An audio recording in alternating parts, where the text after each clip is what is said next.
Hello, everyone, and welcome to KAMDI Konversations. I'm your host, Tanya Hawley, and once again, I'm very happy to be with you. And of course, I have a very special guest, but this one's real special to me, and we'll talk about why a little bit later. But if you are a jazz lover, you are in for a treat this evening because you get to hear from a young lady who has a new release out. We're going to talk about. She is the sultry, the sexy, the sassy. She is Miss Sharon North. Welcome, Sharon. Hey Tanya, how you doing? I'm doing great. I'm so happy to have you here. It's been a minute. It it has. We usually talk every once in a while, so yeah, but it's been Yes. a little bit, yeah. Well, welcome and thank you so much. I appreciate you stopping by and Well, talking thank with you. us a little bit. Yes. And I meant that the sultry sounds, the sexy, sassy. She's got a little bit of it all mixed up in her personality and in her music. So, Okay. yes. So, welcome everyone. Again, if you have any comments or questions, be sure you post them and I'll be happy to ask Sharon for you, and I'm sure she'll be happy to answer. Mhm. So, hello, John Cunningham is here. Thanks for joining us. Hello. Let's Talk Under the Tree podcast. That's what the name is. Okay. Well, welcome. And hey, Keith Cobbin. Keith is here. Oh, okay. All right. So let's go ahead and get started, Sharon. We could probably talk all night, but we're going to Hmm. condense it. We're going to Okay. condense it a little bit. But I love to start from the beginning. So we're going to go back a few years, Hmm. just a few years, and tell us when and how this music interest for you started. Tell us, how did it come about? Wow. I was born a singer, and Mm. I've known that since I was a very little girl. Growing up in Youngstown, like you. Youngstown in the Yeah. house. I just had to say that. Okay. Yeah. And I would be sitting next to my mom and dad's stereo, listening. I mean, my ear would be right at the speaker, and I would be listening to people like Nancy Wilson, Mm. um, King Curtis and the Kingpins, Charlie Parker, um, Della Reese. I would listen to the same music my parents listened to. Now, my Mm. sister and I, we also listened to children's records, Mary Poppins and Cinderella and stuff, but I loved listening to those voices. Um, Mm. well, Charlie Parker wasn't singing or anything, but when I was listening to people like Nancy Wilson or Barbara Streisand, and I didn't realize because I was so little that I was actually studying, Mm. because although I no longer sit on the floor next to the speaker, I still listen to voices the exact same way as I did Mm. back then. And I'm just fascinated by voices. So, So, Sharon, let me ask this question because everybody you named was primarily jazz singers. We know you're a jazz artist. Was that was primarily what you heard in your home was jazz? Did you hear other music? we heard a little bit of everything because, back in the day when they would have the Columbia records and people would join those record clubs and get all those Oh, records. yes. So my parents, I think, belonged to that because there were always records showing up, delivered in the mail. So there were a lot of different types of genres of music at the house, but those were the ones that I tended to Mhm. gravitate toward, and Okay, that's for whatever reason. But yeah, that's what I like to listen to even as a kid. okay. So there was something about that you were attracted to jazz. It sounds like primarily Mm-hmm. because, and that's what I thought. I wanted to clarify that because you were listening to all a little bit of everything, but that stood out to you, and that's what you gravitated to. Those voices, Those yeah. voices in jazz. Mm-hmm. Mm-hmm. Okay, great. So, did you do any singing in school or Girl, I wanted to be in the high school senior play, and it was South Pacific, and ah, I tried out, and the lady would not let me in. She said, "Well, you have a nice voice, you just don't sing loud enough," and would not let me in the senior oh, play. And I think maybe we had choirs and stuff like that in school. I don't quite remember, but back then, I was a very shy kid.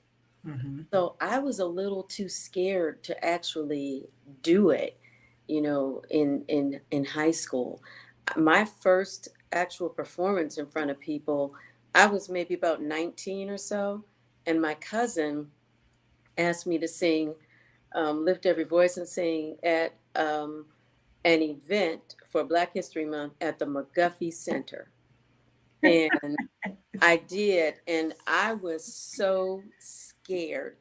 The I had the lyrics like on this little podium, like lectern, and I looked down like this at him the whole time because I was scared to look up at the people.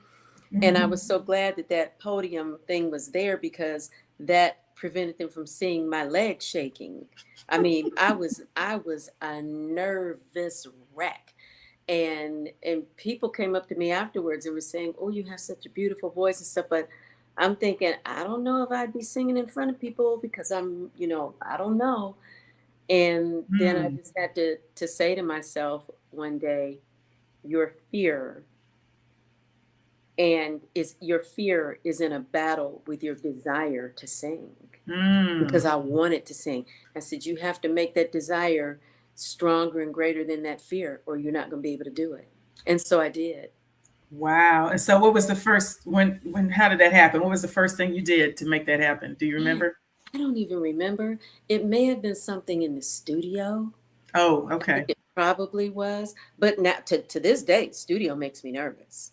Studio makes me Okay. The live, studio makes you nervous. yeah, live audiences. I'm not nervous. It's But like you transferred your fear, Sharon. You transferred from the live audience to the studio. well, you know what I think it is really is like with a live audience, if my voice cracks or if I forget a word or something, it's oh well, we're out here now. Right. But in the studio, if I do that, it's like, Mhm. okay, gotta do that over. Want to do that over. Let me go in and get that again. Let me, because you're striving so to make that project just perfect.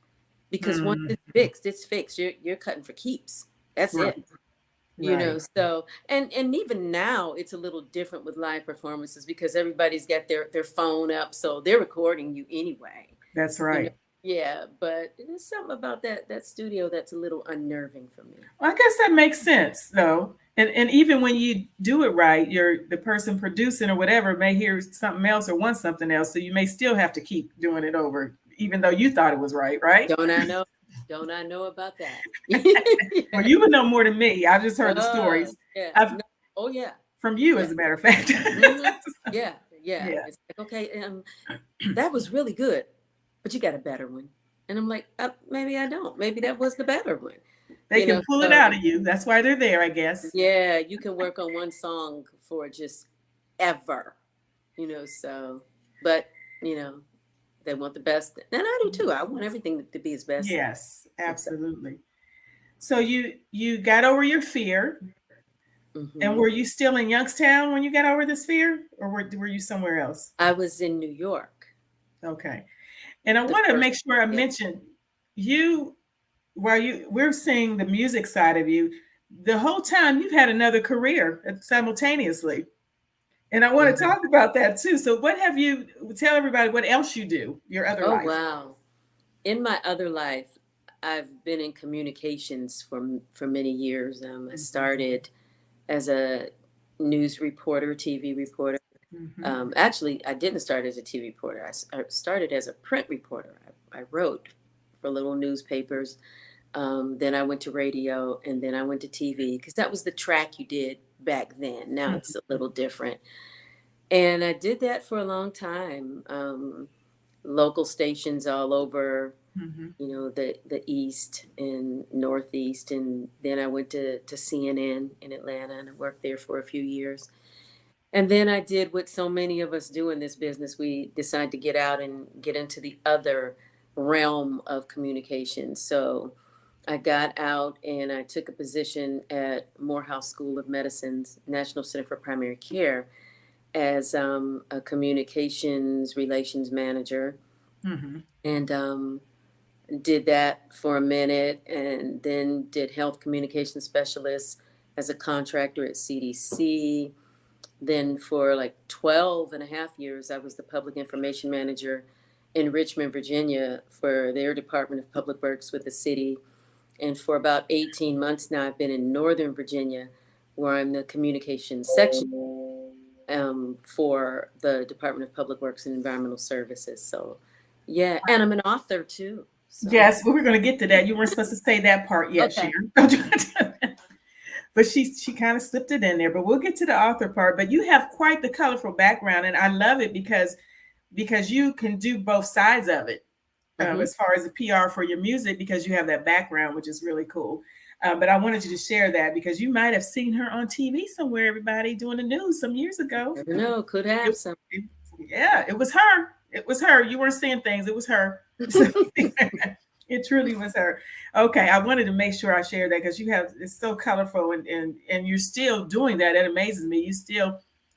That's a full-time job you hold down, career. While you have two careers, basically. I do. I Yes. have the career that I chose and the career that chose me.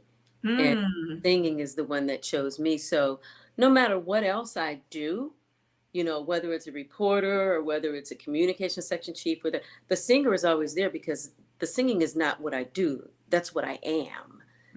Everything else is just something that I do, but the singer is always there because that's me. Yes. So and I love that. I was in our hometown over the weekend. Yeah. I was in Youngstown for the Youngstown Wine and Jazz Festival, and it was a whirlwind weekend. I mean, I did so much. It was like a press junket. Channel 33, Madonna Chisholm's Community, whatever that show was called, radio stations, newspapers. It was everywhere. And then did the show. And I was at work on Monday morning.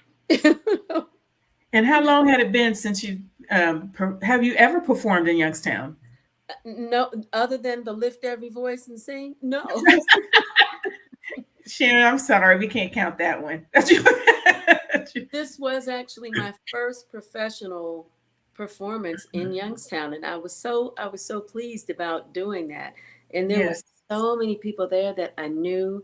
And people that I'm kind of looking at like, I know that person, but, couldn't quite remember, their name and stuff. But it was a wonderful weekend. So many relatives came out. Support, yes. Yeah. How did that make you feel?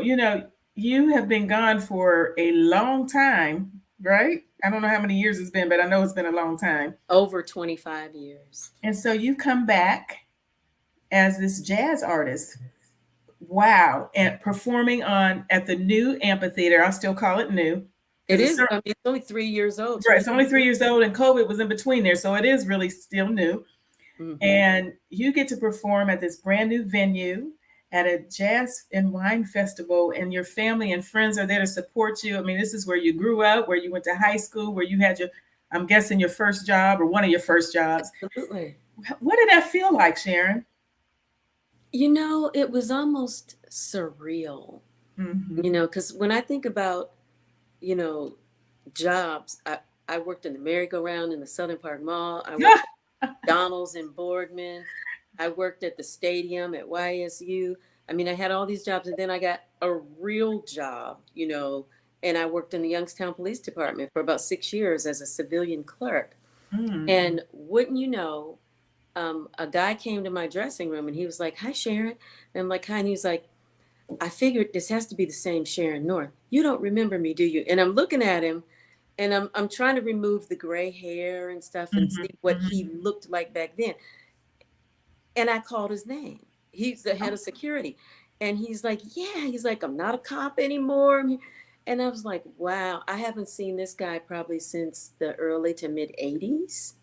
Wow. And to have him stop in and speak to me, and I mean, to be brought on stage by a colleague from Channel 33, who was the MC for the evening, and then to see two of the former anchors in the audience, the female anchors, I'm like, everybody's here. It was just surreal. And, a lot of times when you perform, you're in these cities and you don't know your way around the city really, unless you've been there a lot of times before. Right. You really don't know anybody in the audiences, a lot of times. So to be at a place where I'm looking at people I know, Mm-hmm. I'm looking at somebody that grew up 2 houses away from me from the time we were like 1 and 2 years old, and I'm looking at my dad's youngest sister, my aunt Bert. I'm looking at, well, my mom comes to a lot of shows, but my mom was there and cousins were there, and it was wow, it was really amazing to I'm have. so happy you were able to do that. And speaking from, being from the same place, I truly am happy for you. A lot of same people. As a matter of fact, y'all, we kind of related, but we're not going to get into that Yeah. either. we So, yes, she my cousin. I'm not just saying that. She really is. And her mom told me that. That's right. So, the lady who did my makeup the other day, mhm. um, we're talking, and she was like, I think we're related because I heard long time ago. And as we started talking, I'm like, yeah, yeah, Oh, that's funny. yeah, No, it's everyone is crazy. not related in Youngstown, everybody, but so thank you for sharing that. I'm so happy that that worked out for you. Let's Mhm. talk music a little bit, a lot actually. So when did you make your first CD? The first one was a demo, Okay. and it had, I think, 4 songs on it, and it was made in maybe 2001. Okay. And I used that little demo, and it was straight ahead jazz standards, Hmm. because I love doing that stuff. And I used it to get gigs. I would send it out to people, would get copies of it made, and had my little promo kit because I know how to put one of those Yes, together. you do. Yes. And sending it out, getting gigs all over the place, with that one. And I was in Atlanta by then. Okay. And then in 07, we did The Way You Make Me Feel, which was, I think, an 8-song EP. And then years later, in 16, Sincerely Yours came out. And that was a whole different ball game. It's 5-song EP. Yes. 2 of the songs made the Billboard chart. One stayed on there for 11 weeks. Um, That's wonderful. Yeah. Yeah, the EP itself made the first ballot in the 59th Annual Grammy Awards in the Best Jazz Vocal Album category. And that was kind of a game changer. And 6 years later, we now are with the new album Yes. that's coming out. Yes. This is not an EP, it's an album. So So to even be considered for a Grammy, Sharon, what was that like? we were so shocked we didn't know what to do. Me and the producers and, songwriters, we were like, what? How'd you find out? Um, how did I find out? I mean, I submitted it, Hmm. but there's so many people Right. submitting, like Right. tens of thousands of people submitting. And I don't even remember how I found out. And I which one think was that for, Sharon? I'm sorry. Which one was that it? was for Sincerely Okay. Yours. And maybe I got an email. I don't even remember. But I was like, Okay. they're joking, right? And to see my name on that list with people like Renee Marie and Gregory Porter and all these Yeah. people. And I'm like, wow, because there's only 2 ballots. Right. And I was on the first one. The second ballot is, and the nominees are, you know. Wow. That's So awesome. yeah, it was crazy. And You and you've been on Billboard, you've charted. So I mean that in itself. Now tell me the first time you charted. the first the first song that charted was Lonely Nights. Okay. And that's the one that stayed on for 11 weeks, and it peaked at number 15.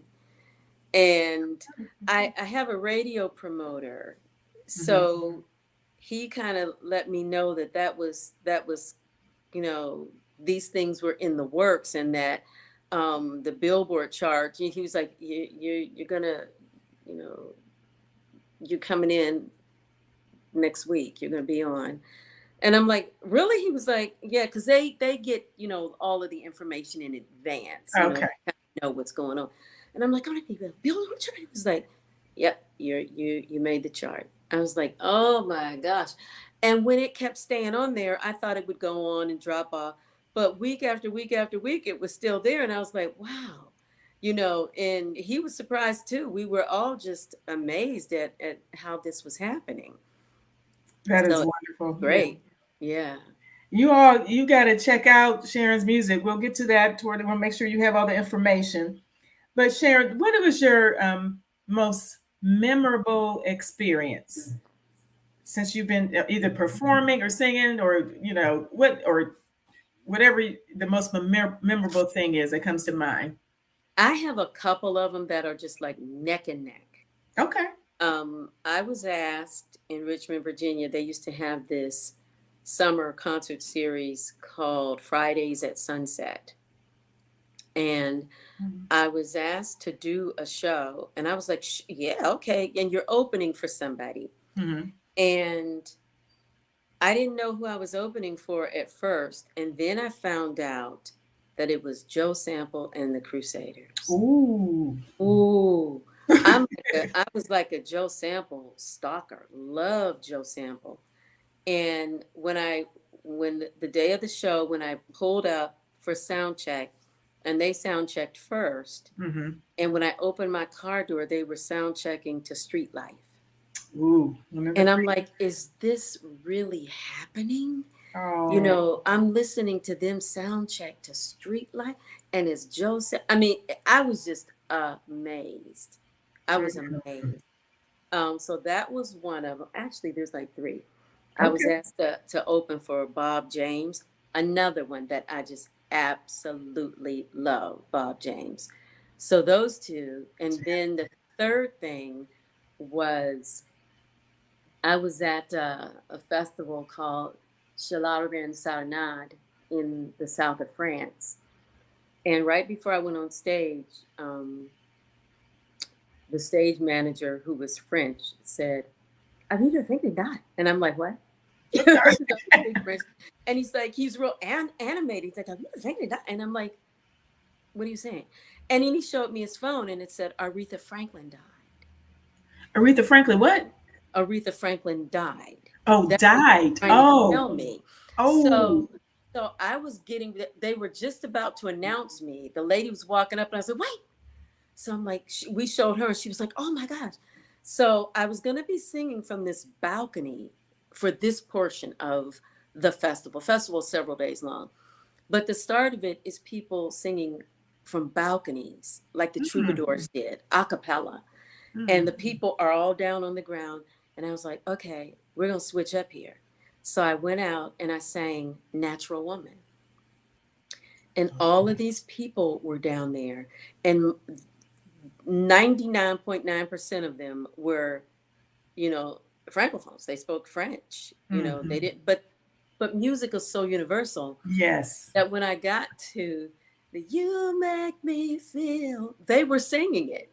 Aww. And I was like, oh, I almost started crying. I had to stop for a minute. I'm like, okay, I got to stop for just a minute and gather myself, because, I was so emotional about her dying. I was so emotional about all of this happening.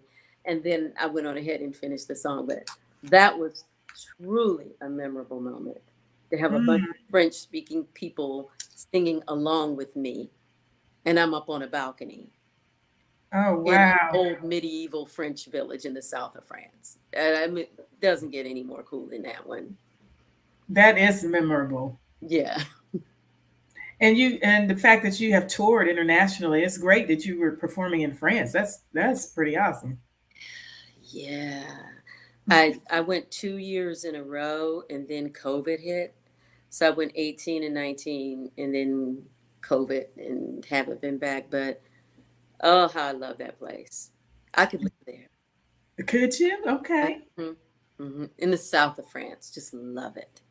That's wonderful. Thank you for sharing those memories with us. I truly appreciate it. I love to hear the stories. I love the stories. So if you, you know what I want to do? I usually have my DJ with us. We don't have our DJ today, but I'm going to start. I want to play something. Let me see if I can work this thing out. I'm not the technical person, but I think I got it. And I think I'll play your newest video last. I want to play my favorite Sharon Rae North song. I don't I know if already know what it is. I know what it you is. know what it is. I tell you this all the time. I don't care how many new songs you come up with. This is going to always be my favorite. So let me see what I can do here. Let me work some magic, Sharon. Hang on. Let's see what happens. And I could. Okay. You're the first. You're my test here. You're my test here because I usually just have my DJ. So let's see here. So, oh hey Sharon Tolliver. Thanks for joining us. Let's see what I can do. Hang on, everybody. My favorite song. I see it's not just my favorite song. I see people are posting things over here. And it is, what is it, Sharon? The Way You Make Me Feel. Yes. That's exactly what it is. Tell me if you can hear it, Sharon. Can you hear it? Like a summer breeze, wind caressing the leaves. That's how your love holds on to me.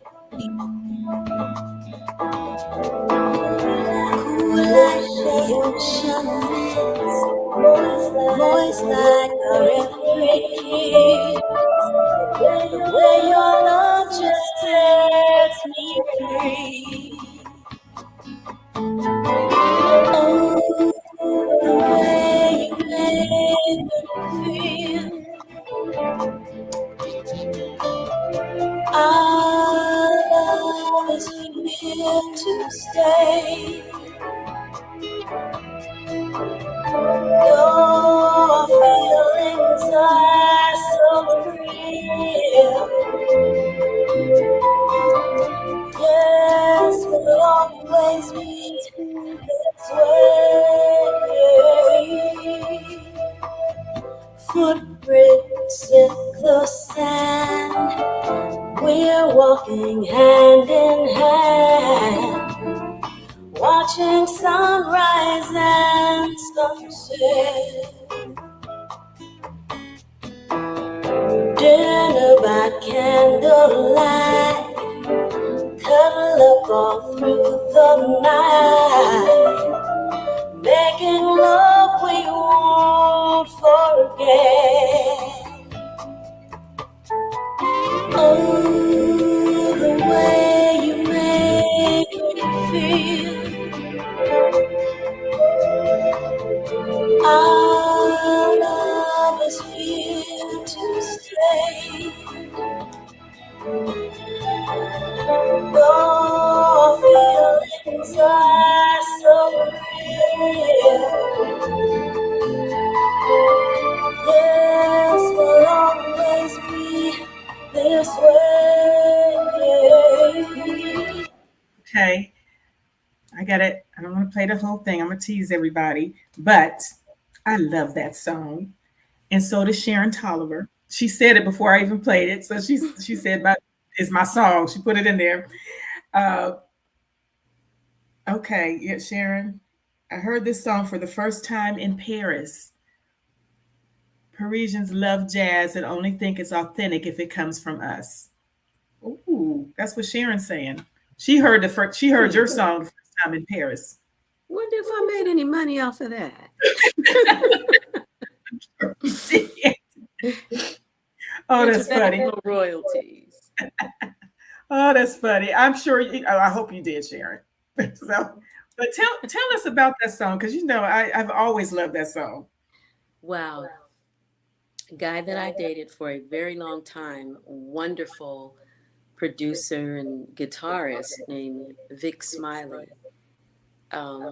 He did the music for that song, and one day I walked in the room and it was on, and I'm like, whoa, what is that? And he was like, just a song that I'm gonna do on my project, little instrumental. I'm like, I want that. He's like, no, I'm gonna use this. I'm like, no. I'm like, I hear the words. I hear them. I'm gonna write the words to this song. He was like, I can write the words if you want to. That's my song. I'm like, I won though.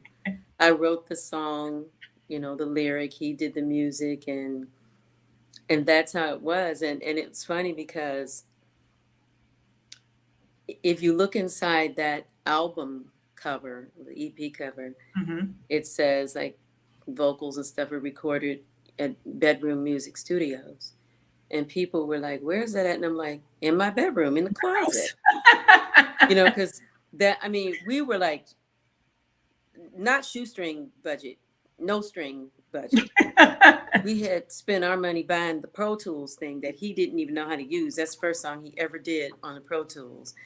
And he was calling up people. He was cussing because he couldn't, he got it right, but we had the mic hanging from a hanger in the closet, and the clothes were, high and low because it was a walk-in closet. And he said that'll help because it'll, keep the song, the noise and the sound from bouncing. And I'm like, okay, Bedroom Music Studios, because I was in the closet in my bedroom recording that song. And he had the cables and cords going underneath the closet door, for everything. And he's sitting right outside with this little wooden desk that we had bought, that how men are. If you got 100 screws to put that desk together, it's going to be 60 of them sitting over there, which you're wondering, why didn't you put those screws in it? So you need all the screws they give you. Because I'm like, well, the desk, what are all those screws for? So the little desk was wobbling and the Pro Tools on it. But that's what we did that song on. And that song was recorded in there? In my closet. In my bed. That is amazing. He was in the bedroom and I was in the bedroom closet when we did. I love it. I love that song. I was playing it the other day and my husband said, "Is that your cousin?" I said, yeah. He said, "Yeah." He said, "Every time I hear that," he said, "when I hear that, I think true jazz." That's what he said. And he doesn't listen to jazz a whole lot. I like jazz a little more than him. He'll listen to it, but he said, those were his exact words. He said, "When I hear that, I hear true jazz." One day I'm going to do that song again. I'm going to do it over. You're going to remake it? Mm-hmm. What you going to change? I don't know if I want you to change it. Not really so much change it, but update it. Okay. Like the remix and I mean, I can hear it. Vic hears it too, because we've talked about it off and on for years and put a different production on it, because that's Bedroom Music Studios, but yet, like a really nice production on it and stuff. So now I can understand you wanting to update it from that perspective. So I just don't want you to change it because I love the song. So we might even make it a little longer, put a couple solos in it and stuff. So Sharon, if you could do now, I know you've done, I know at least one duet was it with Paul Brown, I think? Did you do a duet with, or he was on your song? Well, Paul is a producer and a guitar player, and so he does some background vocals and a little singing. And the next single that's coming out on the album, and it'll be the last single before the actual album comes out, is called Heart of Mine. It was written primarily by Bobby Caldwell, and he sang it. And back in the 80s, Boz Scaggs sang it. And I've always loved that song and wanted to do it. So Paul produced it, and he did background vocals on it, and he played guitar on it. And it's really pretty. It came out very nice. And I have to tell you, Sharon, I'll share this with you. You had sent me your information, and I was over a friend of mine's house, and I played it over there. The friend of mine happened to be the founding member of the group Switch, Gregory Williams. And he enjoyed your music. I have to tell you, he knew Heart of Mine. I wasn't familiar with that. And he said, "That's Heart of Mine. That's Heart of Mine." He knew he of course knew what it was. He said, "Oh, she sounds pretty good." He was really impressed with you. So kudos to you, coming from a legend, from Greg Williams. He enjoyed the music. He really liked it. I said, "Let me play my favorite for you." And of course I played my favorite. I had to go back. Let me find it. But he enjoyed it. I just wanted to share that with you. That's so nice to hear, because doing this album was an extreme challenge. because I was having, I have what's called a pseudocyst or translucent polyp on my right vocal cord. Mm-hmm. And I have three otolaryngologists, two vocal speech pathologists, a vocal coach, a vocal therapist. And without them, Wow. there wouldn't be Silhouette. There Wow. wouldn't be this album because I would not have been able to do it. Mm. I am so pleased with it. And of course, and anybody who's ever done any type of a artistic project, you're your worst critic, and there's always something that you would have done differently. And in this one, there would have been things I would have done differently had I been able at the time. But in Sincerely Yours, when I didn't have this, there were things that I would have done differently. Right. When you listen, I mean, anytime you listen to it, it's like, I would have done that differently. I should have done that differently. And then you listen to the song again, I would have done that differently. So, it's always, Always. yeah, there's always something different with the artistry. And you even hear it differently, each time you listen to it. Like when I go back now and listen to things on Sincerely Yours, or even on The Way You Make Me Feel, they sound totally different than they did, a Oh, year ago, 2 years ago, or, so. but this project in particular, wow, God's grace and mercies were on you. If you were able to complete it with all the health obstacles and challenges that you went through, and you were Hmm. still able to do, um, what did you say it called you? What was you saying earlier in the interview? And you said one you chose and one chose you. Hmm. Hmm. The singing chose me. Right. So it still chose you and you were still able to do it. So to me, that's saying that God still wants you to do that. He provided you were able to still complete this project even with those obstacles. So that is wonderful, Oh Sharon. yeah, my show in Youngstown, that was my first gig in a year since July of It last. was. Hmm. Hmm. Oh my goodness. Partly because of COVID. I'm Right, right. fortunate in that I am not reliant on music to pay my bills, and because I felt bad for a Ooh, lot of people struggling, yes. and that wasn't me. I did not miss one paycheck, not one. Even got a brand new job in the middle of a pandemic. Listen, yes. So I'm fortunate in that sense. So I could sit back during COVID. But then once I got ready to start up again, I'm like, what's wrong with my voice? What's going on? Oh, And then I found out that that was happening. So I wasn't scary. allowed to go back in the studio until April. And then I couldn't do any gigs until July, which was Youngstown the other day Oh, was the wow. first show. I didn't And realize that. Oh, yeah, okay. yeah. I was at one point I was on weekends, at least one day per weekend, I was on I remember. complete vocal rest. Yes. No talking at it it was it was Wow. frightening. It was frightening. It was scary. And I didn't say anything, but one day I told my mom, I'm like, I'm scared. And she looked at me and she said, me too. Oh. Because I don't know what I would do if I just couldn't sing because of something like that. Mhm. Voices change as you get older and stuff, and maybe eventually it might go away. But for something like that, and a lot of times those things happen to opera singers and the singers who are overusing their voices or singing the wrong way. But I am 1000% sure of how mine got like that. Cataract surgery, and my retinas swelled up both times, and they were 2 years apart because they were supposed to be like a few weeks apart. But when I Mhm. got the left one done and my retina swelled up, they canceled the right one because they don't want you trying to heal both eyes at the same time. So two Right. years later, and because of the retina swelling, I was on a non-steroidal eye drop and a steroidal eye drop for Okay. a very long time. When I got the right eye done in November of 20, 2 weeks later, same thing, retina swelling. And I remember last summer telling my eye doctor, I can't do this. This steroid drop is killing my throat.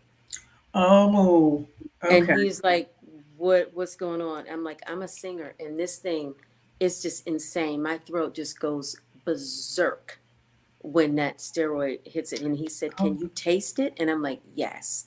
oh wow. And you know, steroids, you're not supposed to just stop them instantly. You kind of titrate the dose. But he said, I'm going to stop it right now. He said, if the swelling, you know, should start going back up, you might have to get back on. But I was thinking, ain't happening, you Mm-hmm. know, but it didn't happen, you know. And I was on for so long that I think by the time I started feeling that, the damage had already been done, Oh you know. wow. Yeah. So Well, we're I'm glad working you're around okay. it. We're glad you're okay. Yeah. You, Yeah. And you, trying to avoid surgery. So oh, I'm sure. yeah, don't want it. I understand. I want to go back to this question. So, as you said, Paul Brown was on that song, but is there anyone else you want to do a duet with? Is there anyone you want to do a duet with, I should say? Oh man, if I had a choice to do a duet with a male singer, it would be Leslie Odom Jr. Mm, okay. That's That's who I would want interesting. to love. His voice is absolute perfection. Now I got to And I go just listen. love listening to him, and it's just butter.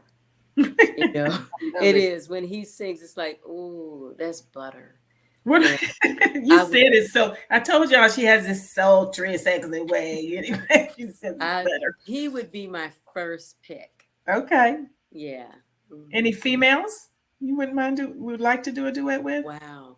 Olita Adams. Oh, Hmm. okay.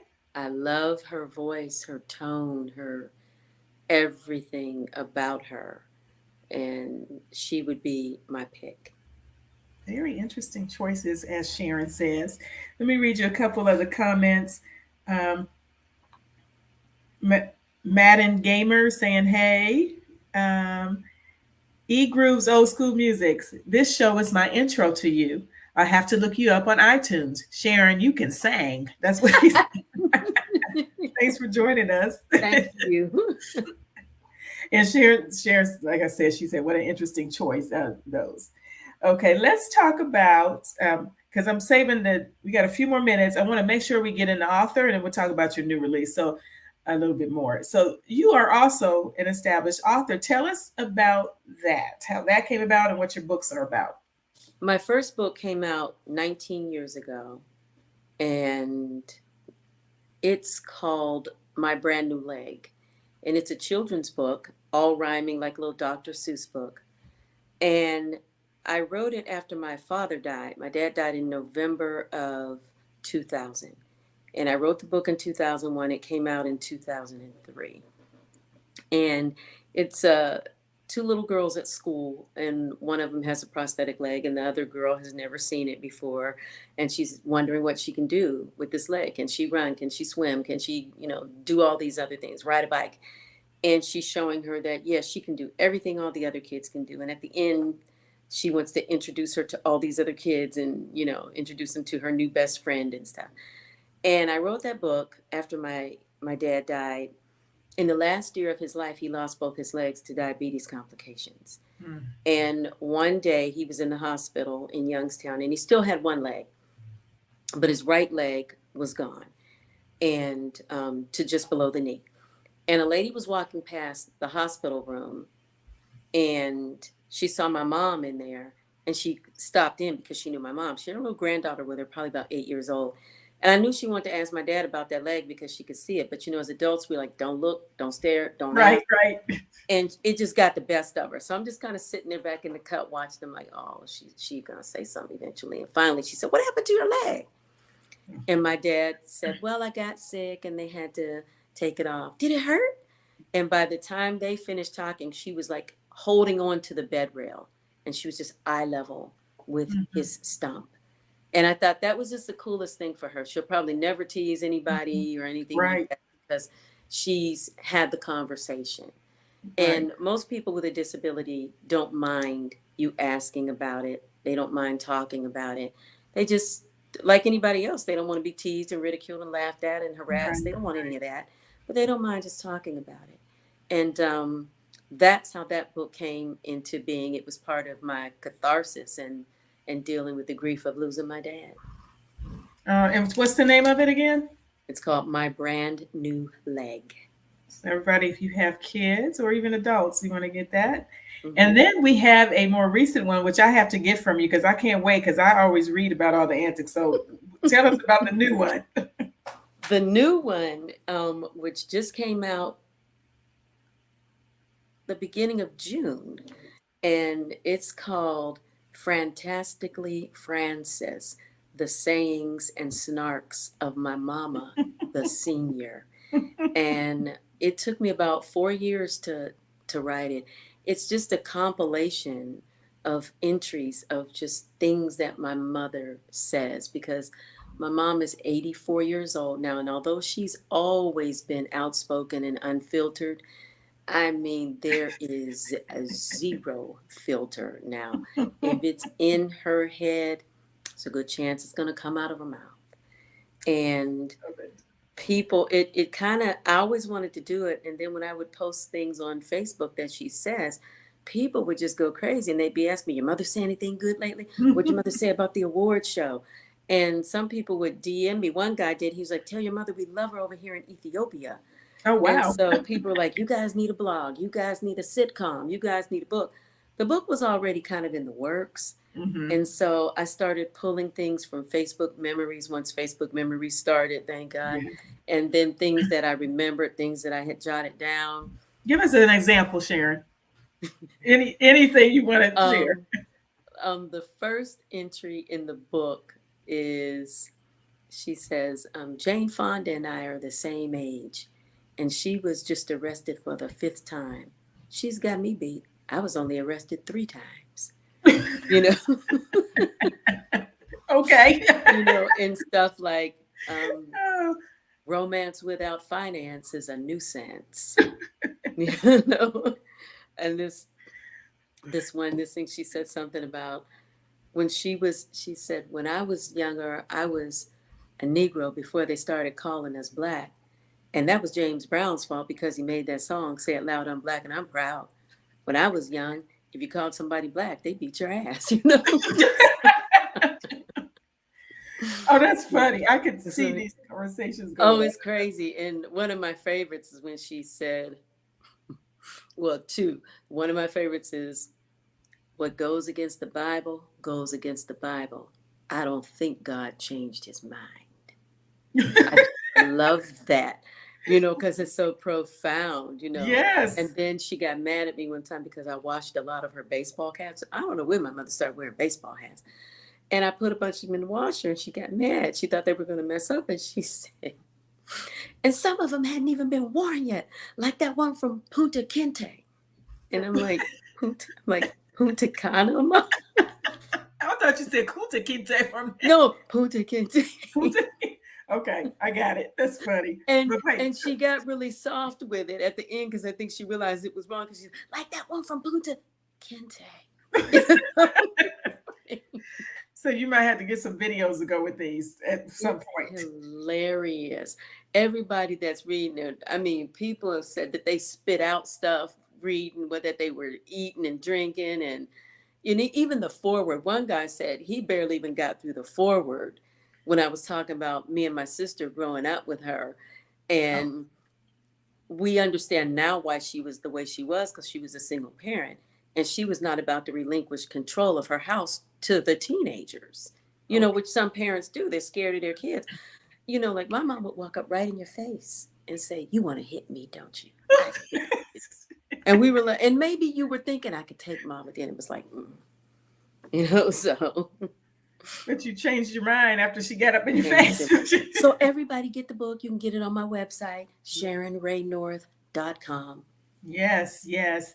And we'll make sure we leave that at the end again. We got just a couple more minutes I want to share. So tell us finally what we've been waiting to hear all about the new, we kind of talked a little bit about it, but your new release, your new CD, tell us all about that.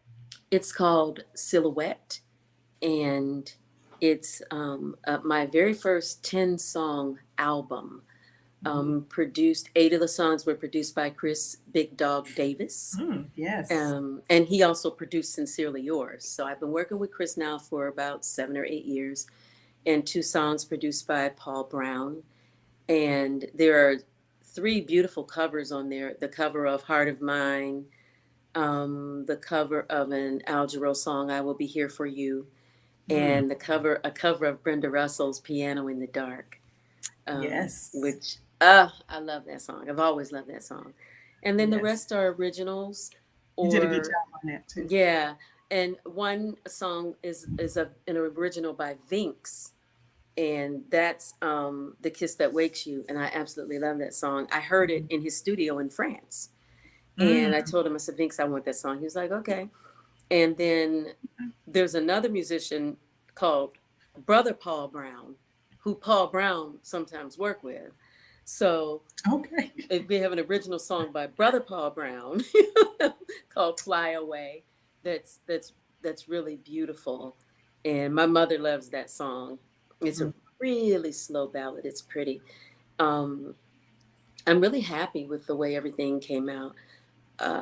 Moments is on there, and that Moments was a single that actually released in 2019 featuring Marion Meadows on saxophone. And then the first song on the album is called You Make Me Wanna, and it features Arnetta Johnson on trumpet, and Arnetta is my cousin. She your cousin too.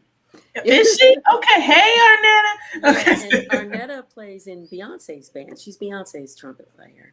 I think I've seen her. For quite a few years, and she plays with AJR, and she's played with a lot of, Terry Lane Carrington, a lot of people. She's not even 30 yet.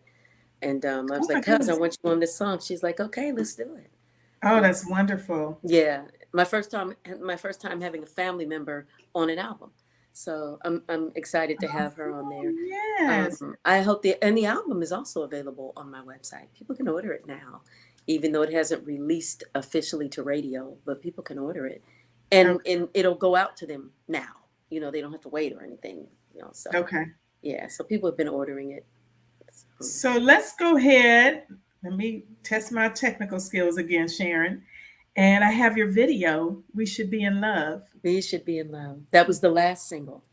Yes, and I love the video. So I wanted to just share it because do you have a new video out? I don't. Okay, this is the only video I was looking for. This is the only one I did for the album, and I was so excited because I did the lyrics for quite a few of the songs on the album, but I did the lyrics and the melody for this, and then a good friend of mine did the video. He also shot video Saturday in Youngstown. So great. Well, We Should Be in Love. Then it has Silhouette, but it's not. Is it not on this CD? Are you saying it is? It is. Okay, that's what I thought. The song is actually called We Should Be in Love, Silhouette. Okay. Yeah, and the album is called Silhouette. That's why I was confused. Okay, so that is part of the name of that song. Got it. Thank you for the clarification. My bad. Okay. Okay, let's go ahead and have a little bit of We Should Be in Love. If Tanya can do it, which I believe I can. Hold on, everybody. I can do it. I can do it.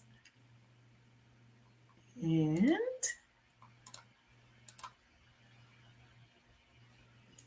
there we go.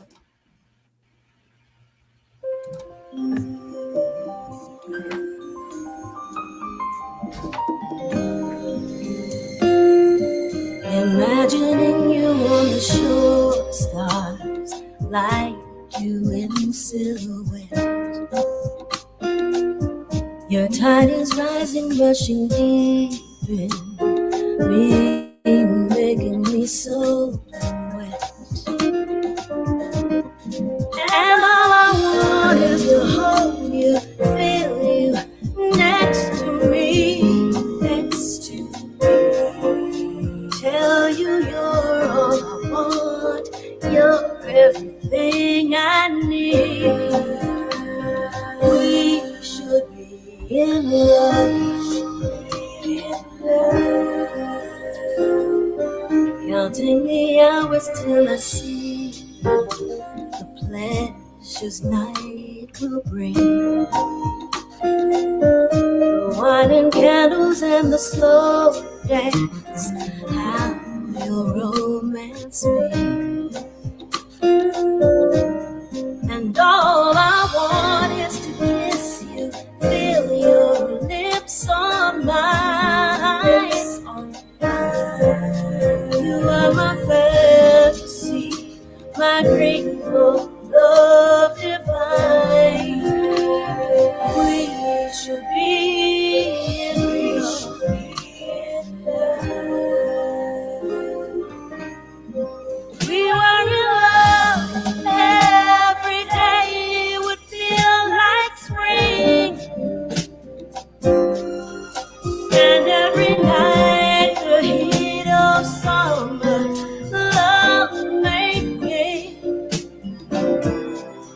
If we were in love, all my dreams would become real. You would have all of me. You know just how I feel. How I feel.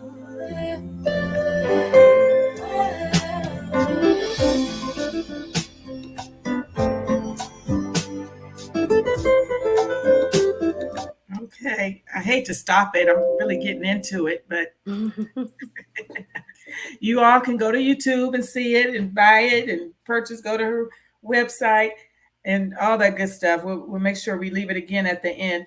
Sharon, if you could leave one piece of advice to those watching that are aspiring to be a music artist or be in this business, what would you tell them? Just do it. Just do it. There are so many different levels to it, you know, that there's some place where you'll fit in. You know, you may not become the Beyonce, you know, but there's always some place that you can do it. And if that's what you want to do, go for it. Great advice. And Sharon asked, and I was going to ask you this as well in closing, are you performing? You have any upcoming concerts where people can see you? Can you give us some of those? Yes. Next Thursday, the 21st, I'm a featured artist with a band called Phase 2 at Blues Alley in Washington, D.C. Ooh, nice. And on July 29th, I am in Fairfax County at the Mason District Park Amphitheater, part of a summer concert series. The last weekend in August, I don't remember which dates they are, that Saturday I'm at Shay's Lounge in Columbia, South Carolina. The next day I'm at St. James Live Gospel Brunch. And September 2nd, Labor Day week, in Atlanta, St. James Live. September 2nd, where am I September 2nd? Oh, Tin Pan in Richmond, Virginia. And I think I think there might be a few more in the works, but that's all I can remember right now. They're on the website. Yeah. Yes. And Sharon said, what was the DC date again? The 21st. So next Thursday. Next Thursday, Sharon. 21st. Great. So you've got some great, you might have kicked it off in Youngstown, but you're on a roll now. You got several dates coming up, it sounds like. Yeah. That's wonderful. Well, Sharon, thank you so much for visiting me today. It's always a pleasure. Thanks for having me on. Oh, yes. We want to support you, everybody. Go ahead, order her CDs, order her books. You would not be disappointed. Go see her in concert. If she's coming near you, please support. Let's support our artists and live music, because we didn't have it for a minute. COVID shut stuff down, and we need to, it's so nice to have it. So we need to support it. So, yeah. And we want to definitely support you, Sharon. So again, I thank you so very much for joining us. Everybody, go to her website and give them your website again, Sharon. Sharon, SHARON, Rae, RAE, North, NORTH.com. SharonRaeNorth.com. And is that also your handles on all social media? Is it Sharon Rae North? Everything, because that's all I'd remember. That's right. There you go. So follow her on her social media pages. Order her music, order her books. Thank you all for coming and watching KAMDI Konversations. We appreciate you, and make sure you subscribe to my YouTube channel and my Facebook page so you won't miss any of our wonderful artists that come to visit. Everybody have a great rest of your day, and we'll see you next time. Good night, everybody. Thanks, Sharon.